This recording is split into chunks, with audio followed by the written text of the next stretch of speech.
Hi there, welcome to another edition here on Bust the Net. This time around, we're taking a quick look at scouting. I'm going to share how I do my scouting, and we're going to start with the staff. I'm going to try and keep this as simple as possible because scouting can get complicated very fast.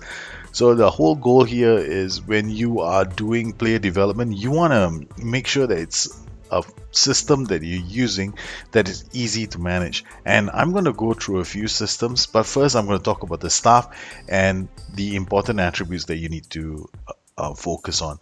The One of the more important roles in the club is the head of youth development. Now, why am I picking that first? Because he's not a scout, right? He's a coach. And the reason why I pick him is if you intend to develop your own talent within your own club, you're going to depend on the academy very much.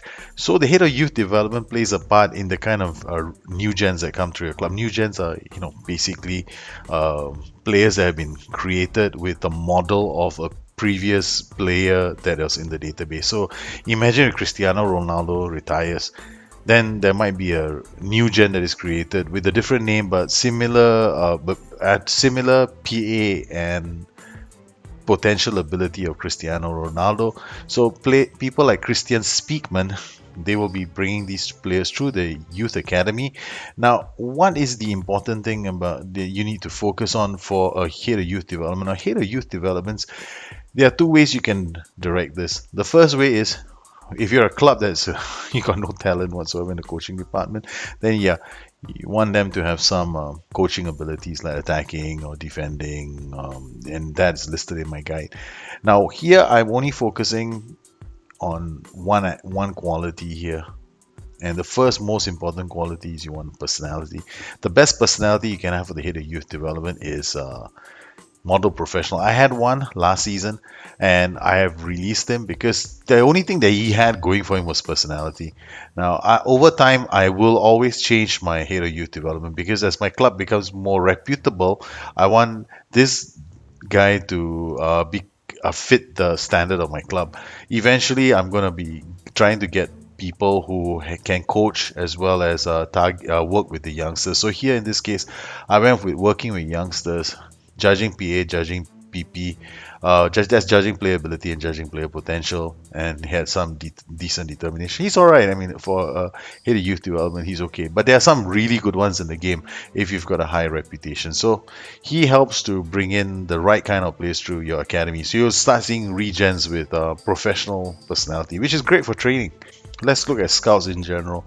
When I'm looking for scouts, I'm always looking for adaptability. They have to have high adaptability. Unfortunately for me, we're Gloucester City. We don't have many options. The higher I push my adaptability, the lower it gets.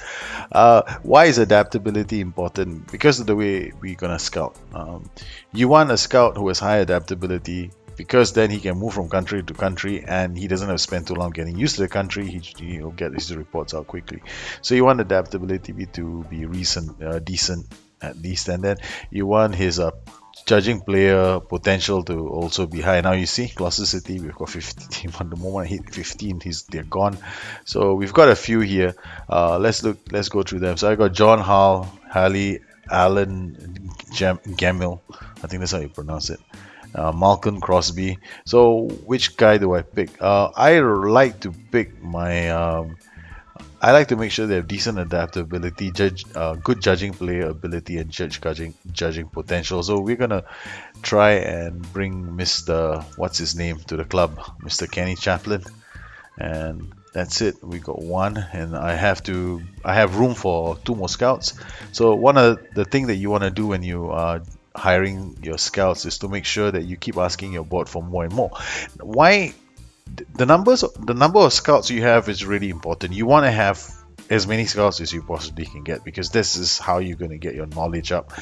The scouts will come in with some knowledge. So here we have some scouts like Alan Jamil. Okay, he has knowledge of England and Scotland, which is very good.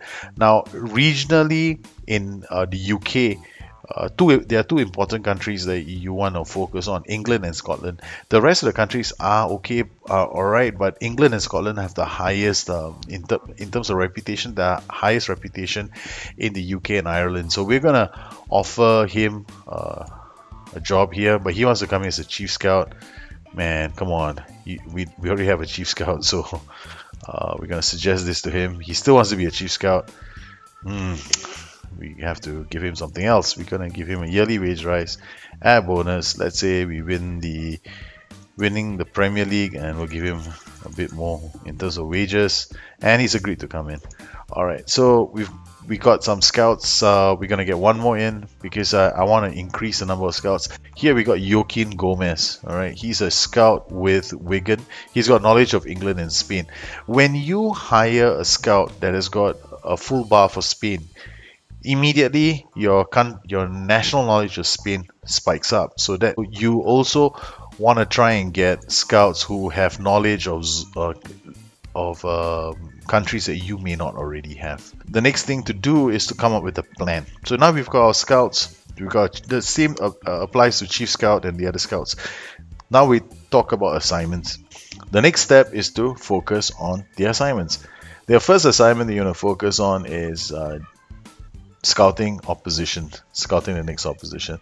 So we pick one of the coaches, and I'd like to pick those that have got low judging player potential, and then you can actually go to scout assignments and create a new assignment, report on a team, and do ongoing reports on next opposition. The reason why this is high, this is already darkened out, is because he's actually doing it. So Daniel Mee's job is to prepare a report for the next opposition. So you will see he will come back with a report, and then our next opposition is going to be Burnley, and he comes up with a decent report. The game divides the world into 5 main regions that we need to send our scouts to. Within these regions, there are countries that are very important and important.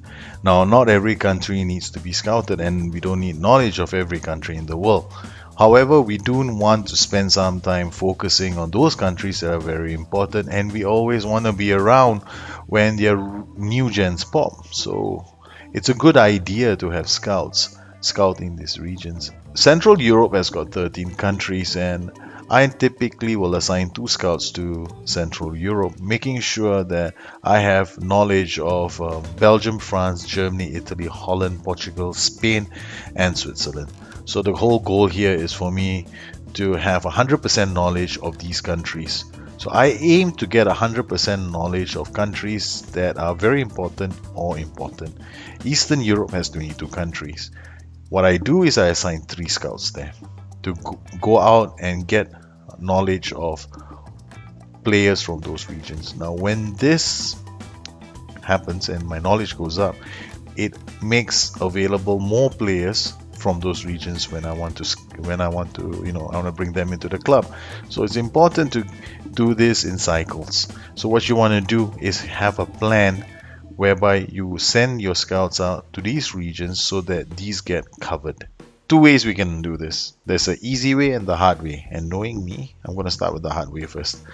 What some of the players do, because they're so in love with scouting, and I used to be the same. And what I do is I find a scout. He's born in France.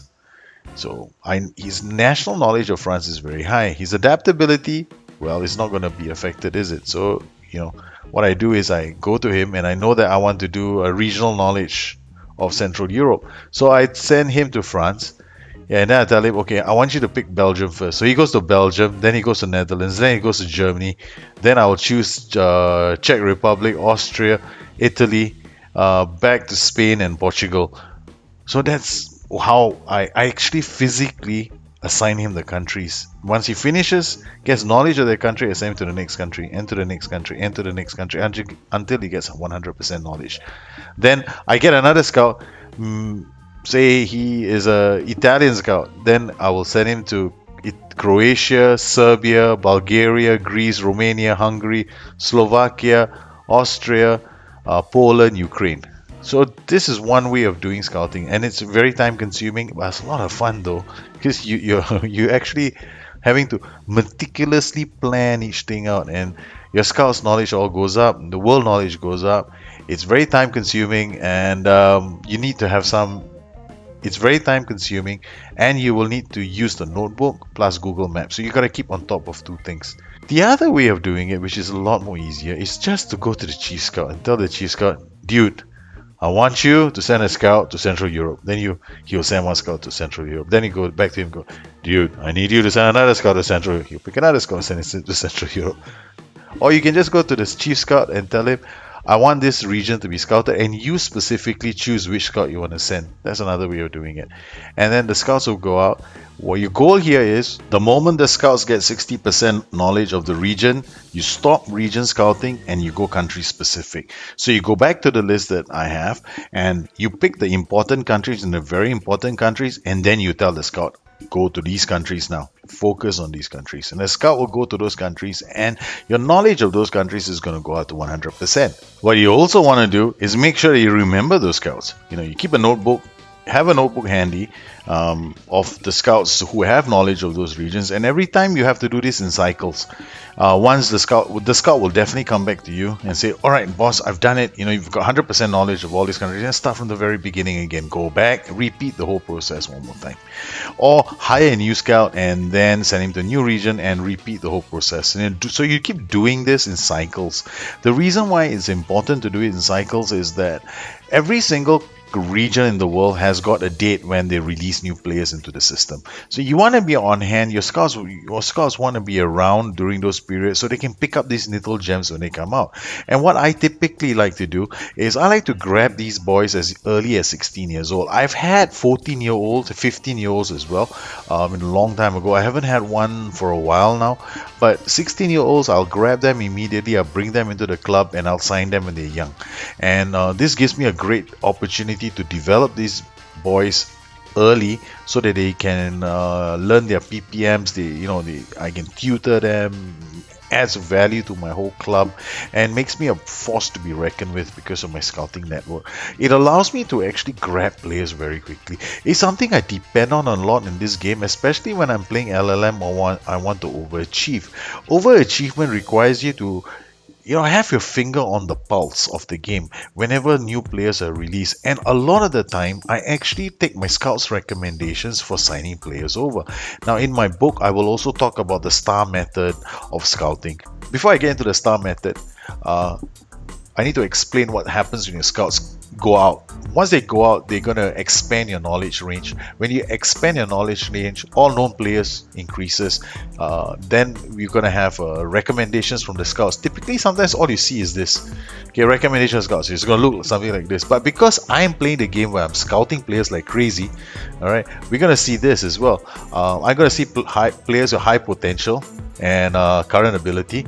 And then what I can do is I can actually fine-tune my search, and I can start looking at these players individually. The other thing you want to be looking out for is the individual scouts and their reports. So here we got Jan Bookman, he's in Holland. Lots of reports coming in.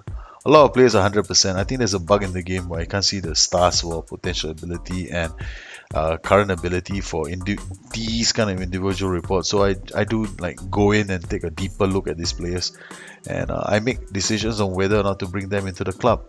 Now, I have a policy right now of signing only players between the ages of 20 to 24, but they must be able to play in the first team. So I'm trying to bring as many young players into the club as possible right now. The star method is actually covered in the FM guidebook, but it's literally a very simple way of playing the game. You basically sign players with high potential ability and decent current ability. They come into your team, there's room for them to grow, but you have to I still believe that you still need to find some basic attributes that are in common with or in sync with the rest of your club as well. So in my case, I go for determination, work rate, and bravery. Well, that's basically it for scouting. Actually, this whole scouting thing can go on and on and on and on and on, and I've written quite a lot about it in the FM guide. So I hope you find that useful when it comes out next month. Now, if you have any questions, please look me up on Twitter at BusterNet or at addictedtofm.com, my website. Once again, if you're a member of the Patron community, which you probably are because this is an exclusive only for patrons, then look me up on Discord and ask me a question, and I'll try and help you as much as I can. Once again, thank you for your continued support of the YouTube channel that we have called BusterNet and addictedtofm.com, our website. Your support has allowed me to come up with more and more of these videos, and I hope that in the course of the next few months I get even more out, and I help make your game a lot more easier to play. So you guys take care, have fun. I'll catch up with you soon. Bye bye.